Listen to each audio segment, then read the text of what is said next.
Quick question, stupid question, first of all. How many are editors out here? So people are using Final Cut, they're using Media Composer, Premiere, whatever, a nice editing program. They're all great editing programs. Let me ask you this, how many people also use After Effects with that? How many people use Photoshop with that? How many people might use a 3D program, whether it's an Autodesk product or Cinema 4D or something else like that? So what we're talking about here is Autodesk Smoke on the Mac, and it's what we call the all-in-one editorial finishing tool. And what does that mean? I mean, those are a lot of big marketing words, right? Well, the idea is instead of you having to start in Final Cut or Media Composer or Premiere, wherever you're at, having to jump out into After Effects, go into Cinema 4D, go back over to Photoshop, go into Motion, render your files out, back and forth, you have the ability to do all that in one application. This is your workflow right now. This is what you're doing. You're doing your creative edit, you're doing your motion graphics in one program, you're doing your color effects in another program, you're doing your compositing in another program, and you're rendering them all out, and you're hoping to God in the end it's all going to work together. And what happens when you pull it all together? You realize that this is wrong. You step back into the other program, you now have to go and change this. Smoke is all of that at one time. Why are you booing me? Why is he booing me? It was before the Autodesk. Security. Okay. So we also respect and understand the fact that you do use other editorial tools. You do use Final Cut, you do use Media Composer and so on. Although Smoke has all of this ability inside of it, we understand that you use these programs. So what's beautiful about Smoke is that you can take what you do in those other programs, bring them into Smoke after you've done your creative editorial work, and then go and take advantage of all of the tools that Smoke offers you. So that's really what this demo is going to focus on. I want you to think about this as you watch my demonstration. Think about how many applications you would use to achieve what I'm going to do in the next 23 minutes and 25 seconds. So let's go over to our Smoke machine now if we can. All right. So I'm at the Smoke UI right here. This is my bin area over here. We call them source areas, record areas. But let's say that you're working in Final Cut. So look what I've got right here. Let's go over to Final Cut. So this is from one of our clients named Delicious Edit. They're out of London, and they're a Final Cut house. They use Premiere, they use After Effects and Photoshop and 3ds Max, and they bought Smoke on the Mac because they wanted to take their work to another level, to be more competitive against everyone else that was in the market and around them using the same type of workflow that they were doing.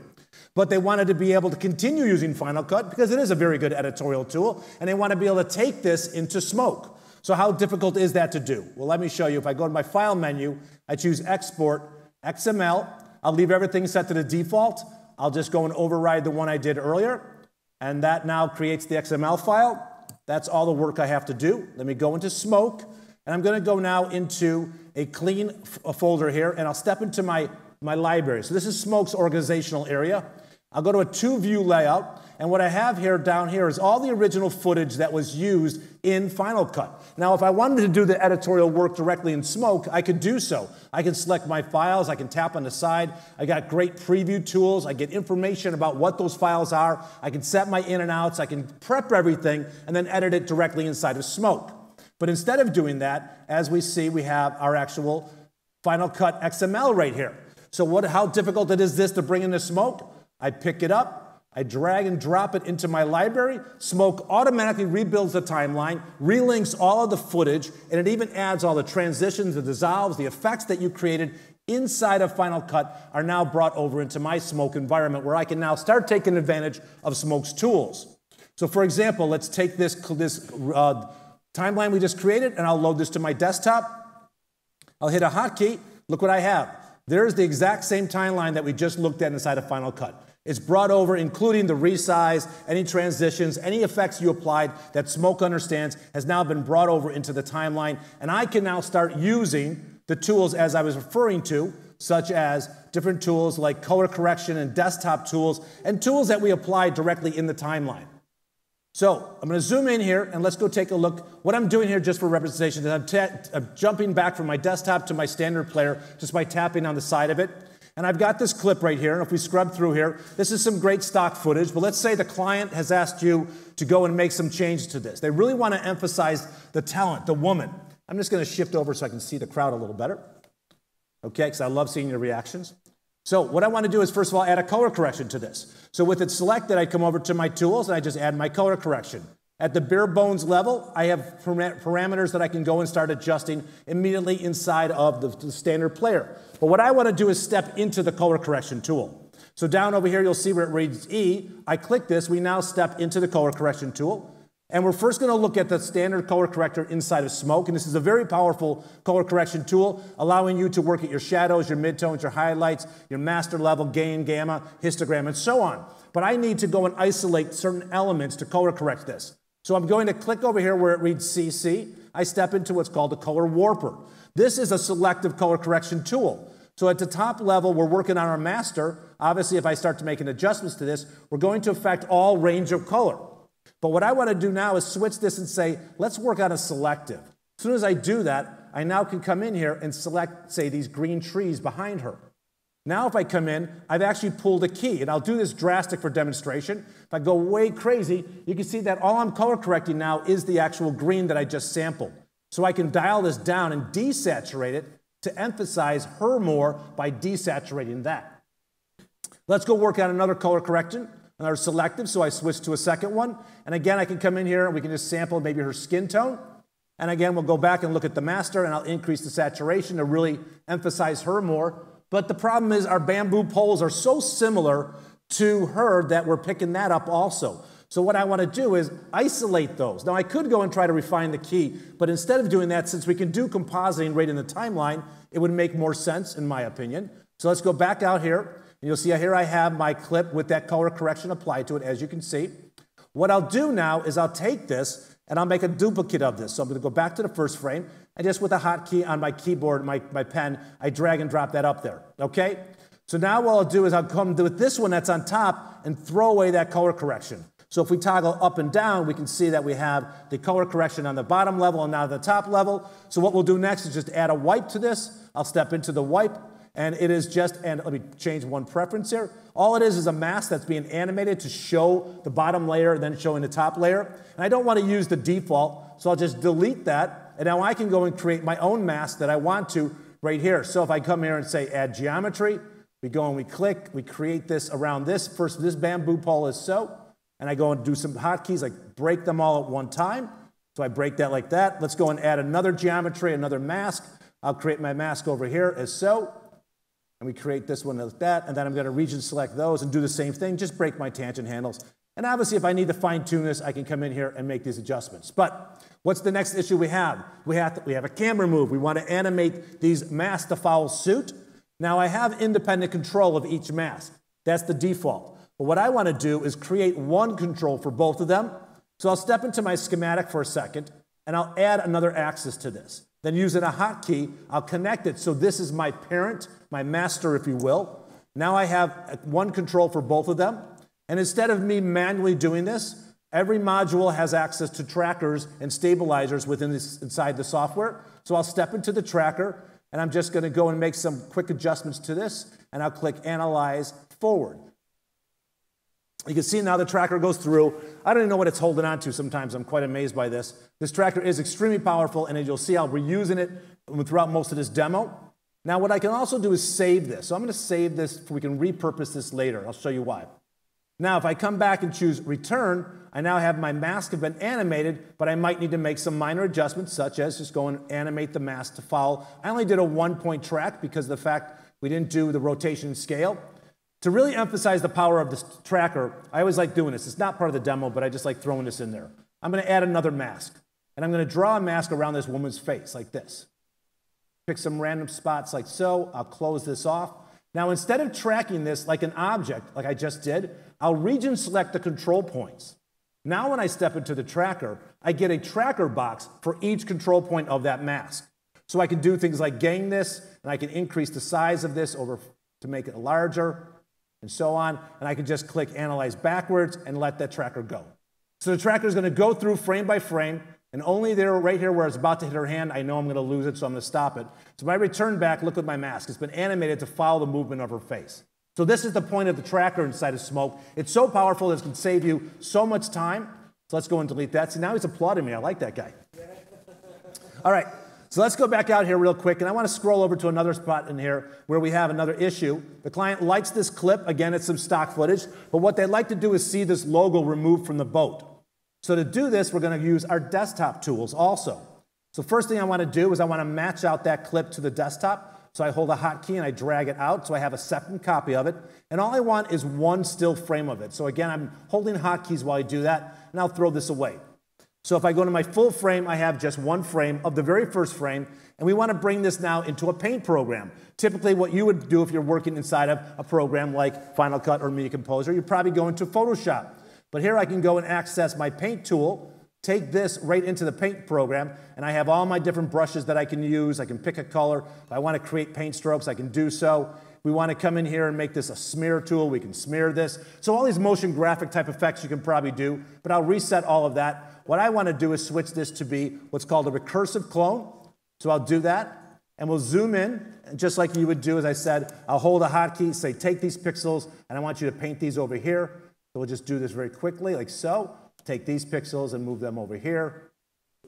Okay, like this, and I could spend a little more time. Also, I like showing that I can go and switch this to a blur tool, maybe soften the brush if I needed to. But when I click exit, I now have a clean frame of that first frame. And the reason why I'm doing that, I'm going to get rid of that just to be focused here. I'm going to go and place this in my timeline. So if I hit a hotkey, I can set my in and outs. Bear with me. There we go. That's what I wanted to do. Take this clip right here, and I'm going to place it above the original clip in the timeline. So now if I go back to my player, if I scrub through, I have that still image on top. If I go down one layer, I still have my motion clip on the bottom.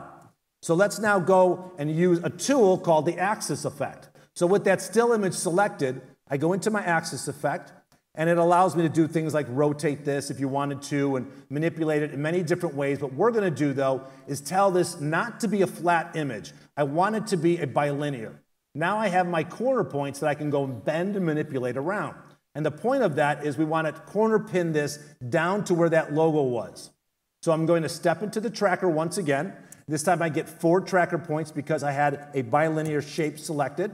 And I'm just going to position them around the fish logo down here. And we're going to do a little trick. I'm going to first of all save this. So I'll save my setup, and I'll override the one I created earlier. And now we go here. Again, this is just for showing you the power of this tracker. I just click forward and look at this thing. Okay, tracker's done. Return back to the desktop, to my axis effect. So I've corner pinned it to that area. But now the trick is we're going to go and retrack it, but we're going to tell it to offset it. So when I step back into the stabilizer, I'll load the original setup that I just created. And if I step forward one frame, we've now told it to bring it back to the full frame, but maintain that data right there. So when I return back out here, look at my layer. So now the layer has been animated to move following the movement of the boat. So all I need to do now is come into my garbage mask tool and draw a mask to isolate the area that we want, again, only on the top layer, like so.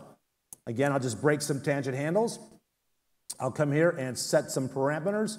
We'll take a look at the mask, set this to 0, okay, and then I go and look at my mask. So again, what I want to do is go and add some softness to this so we can go in and out, or again, we have, if you need more control, the edge gradients, where you can have in and out control of each control point inside the mask, but that's a little bit of overkill. So let's go here, we return back out, let's go back to the timeline, and I'll show you how fast I process this out. I click process, that took less than 10 seconds to render that out, and now I can play this back in real time for you, and look how clean that looks.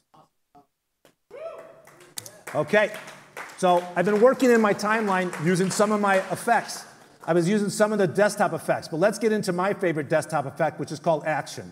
So I'm going to jump to another bin that I have over here, and we're going to look at these. So I've got some live action green screen footage. I've got some still images, and we're going to go and start bringing them into action. So action is a 3D compositor inside of Smoke. So let me go, and now I just jumped into it. Let's start bringing in some media. The first thing I'll bring in is going to be my still image. Let me go and switch something really quick, a preference. I want that to actually be on, and then we can come in here and just create a layer. I like bringing this image in at first because I really like to emphasize that you can bring in any size file into action, okay? So even though this is a 1080p environment, I can go and bring in any size file. I can mix and match. They don't have to all match in size and whatever. And the other thing that's important to understand, I'm going to a 2-view layout. In action, by default, you always have a camera, okay? And as soon as I bring in this element, it becomes a 3D object. What I mean by that, if I switch my view over here to a top view, there's my camera. Obviously, I can animate and move it around if I wanted to. But this layer now is also a 3D object. Just as you saw me do a second ago, instead of being just a flat image or a bilinear, I can switch it to be a bicubic. I can now come in and start bending this and manipulating this around. I can take it even further. Let me undo that. If I go to an extended bicubic, I can go and subdivide this multiple times, select this as if it was a 3D object, and go and start to manipulate and model this in 3D environment. Okay, that's not what I want to do. What I want to do is just take this like this and start bending this back and create this environment that we're going to build our composite in. So let me go and drag this back like so, position it where I want it to be. Next thing I want to do is bring in some more media. So we're going to go out to our desktop here. Once again, I'm just going to take this clip, bring this in. So I bring that in. Over here in my schematic, you can see every single layer comes in with every media source the way my default is. I have positioning to set this in Z space to fit where I want it to be. I can go and scale it down, whatever. Now let's go get the green screen footage that we need to get. So let's just do the last, get the media. So I'll bring both of these in at one time. So I've now brought in both these clips. You can see there they are. They come in with a Luma mat. But notice in my media layer here, every single layer that comes in is being stacked up on each other. And I have tools such as keying, color correction, X-blur, and so on to apply to each individual tool. So what I'll do is go and add a keyer to this first guy by double-clicking on it. We step into the keyer. If you didn't have enough keyers, you've got 7 keyers built in on this here. But I'll tell you right now, use the master keyer 99% of the time. It's just a fantastic keyer. I click and drag across it. We take a look at the map. What I like is the interactivity. If I hold a hotkey and I move around in the player, Smoke is giving me suggestions as to what it thinks I should adjust to fine-tune this key. Also, I used to demo combustion. In fact, I demoed combustion here years ago. And typically what I would do is add a keyer on top of a keyer because I don't want to kill the mat or the edge of this. What's great about the master keyer in Smoke, I have what's called patches. When I switch this to a patch and I start clicking and dragging, that's basically what I'm doing. I'm putting a key on top of a key. You also have, obviously, Luma controls here. And if I want to go and add a mask to this, see, this is 25 frames. So let's go to our garbage mask. Here's a nice little trick. Hold a hotkey. You can draw your mask right in the screen. And then I can come in here and manipulate this to fit, set my color outside, make sure he stays inside of it. That looks great. So I go back out into action. You can see now I've got him keyed out, but I now want to do the same thing to this layer over here. So this time, I'll select the keyer I just created, choose copy. I'll select this layer and choose paste. So we just pasted the same keyer, but if we step into the keyer, we want to make sure everything lines up properly. I go to my garbage mask, and let me set this to be 25 frames also. You can see now actually that worked well. Normally, if I do it right, something's messed up and I have to keyframe it in front of you, but there, it worked fine. So now we've got that working. Let's go and put this back up like that. Okay, good enough. So we turn back out here. Now I've got my 2 guys. Let's start positioning them where I want them to be. So again, I love the fact that I just select something. The parameters give me exactly what I want. If we rotate our space, we got everything's laid out in 3D just how I want it to be. So that's good. Now let's start bringing in some lights. So I go to my node bin here. Here's all these different tools I can use inside of Action. And I have different categories too. If I take my light and I drag my light in, you can see how my light is now added into the scene. I can also now start moving this away in Z space. So we'll use this just to basically light the entire scene. So I'll position it up here. And then I want to add shadows. So with that light selected, I go back to my tools and I just double click and add the shadow pass. So now my shadow cast is applied to this.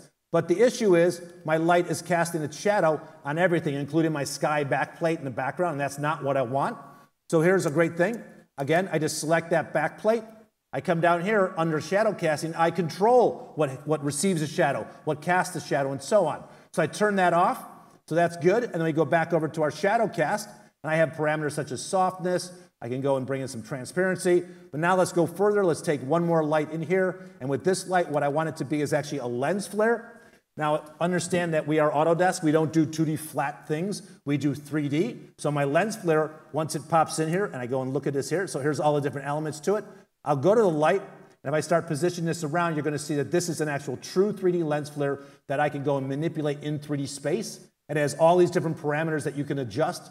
More importantly is that lens flare, watch what happens as I drag it backwards, it's going to disappear at a point because it's going to respect the alpha information in 3D geometry in 3D action, the 3D environment. So as I bring this to the front, it starts to appear, comes back out, we pull it up here. Now let's take this to 11, go one more step.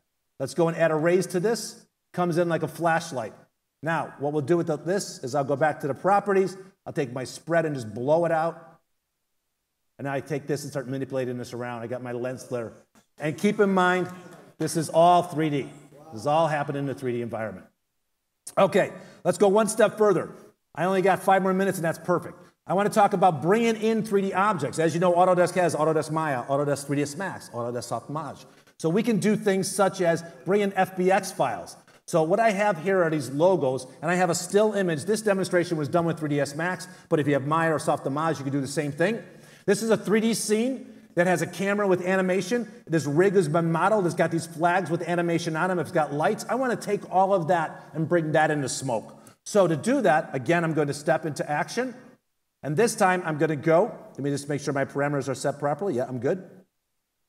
Actually, I want that to be 720p. Bear with me. So let's go now and choose import. So I go back to my bin where I have all my tools.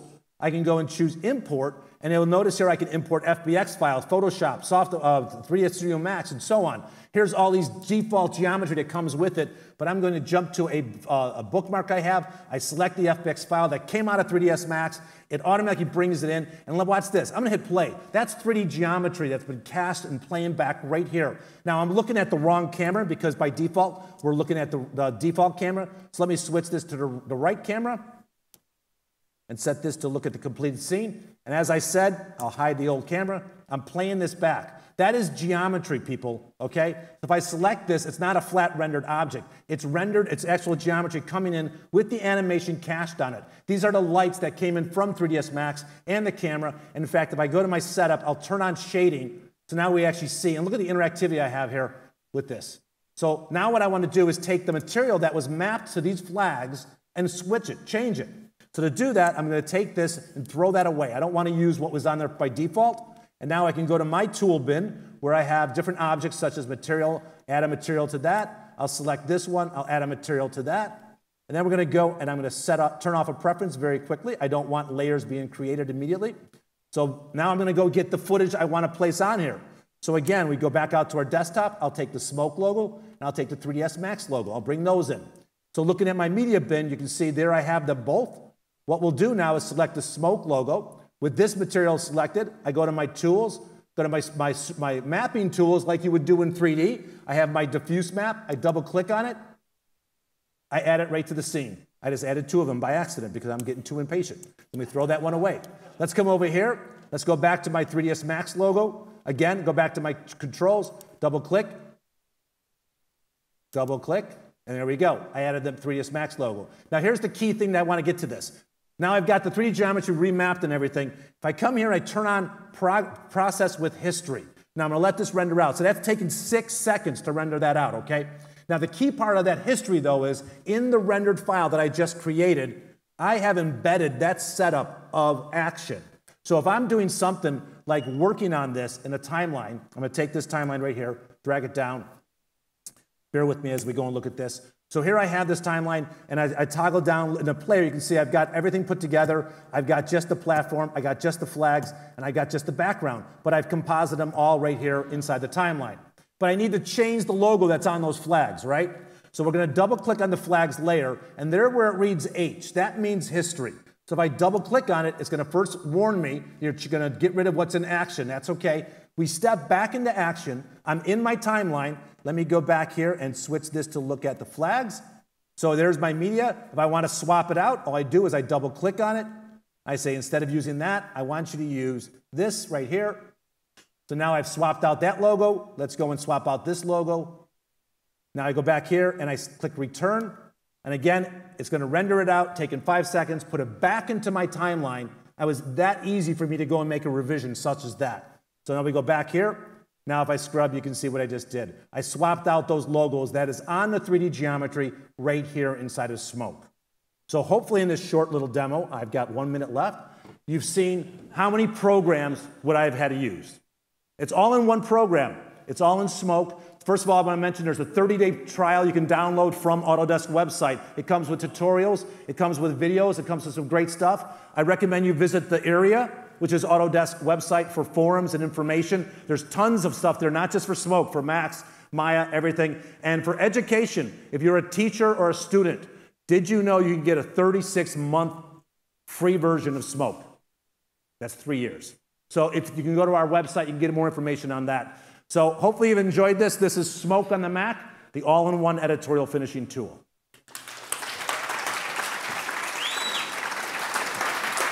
Thank you. Thank you very much, Ken. Thank you for being here. As always, as always. On est très, très, très content d'avoir eu Autodesk, encore une fois, de faire une belle présentation de Smoke. Et j'espère que vous allez profiter des offres qu'Autodesk offre en ce moment.